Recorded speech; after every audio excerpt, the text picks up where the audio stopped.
Hello friends, এই দেখো আজকে একটা নতুন ভিডিও নিয়ে চলে এসেছি। আজকে দেখেছো অনেকদিন পর আমি বাড়ি গেছিলাম কদিন আগে। তো এই যে এই কুকুরটা আমাদের পাড়াতেই থাকে, তো আমাকে দেখলেই একদম সোজা আমার পিছন পিছন চলে আসবে একেবারে একদম। এই দেখো, দেখতেই পাচ্ছ যে ল্যাজ নাড়াচ্ছে কেমনভাবে, বুঝতে পারছো?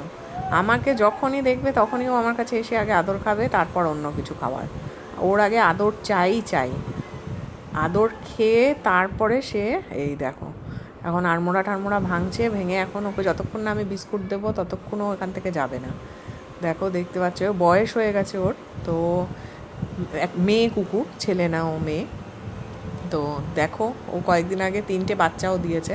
তো খুবই কিউট। দেখো এরা এত সুন্দর, অনেকে আছে এদেরকে খুব বাজে বিহেভ করে এদের সাথে, তো আমার সেটা একদমই পছন্দ না। এরা কোথায় যাবে বলো? আমরা যদি এদেরকে না দেখি তাহলে এরা কোথায় যাবে? আমরা যদি খেতে না দিই তাহলে এরা খাবে কি বলো? তাই জন্য যতটা পারি, এই যে আমার মা দিচ্ছে ওকে খেতে, তো ওকে বাইরেই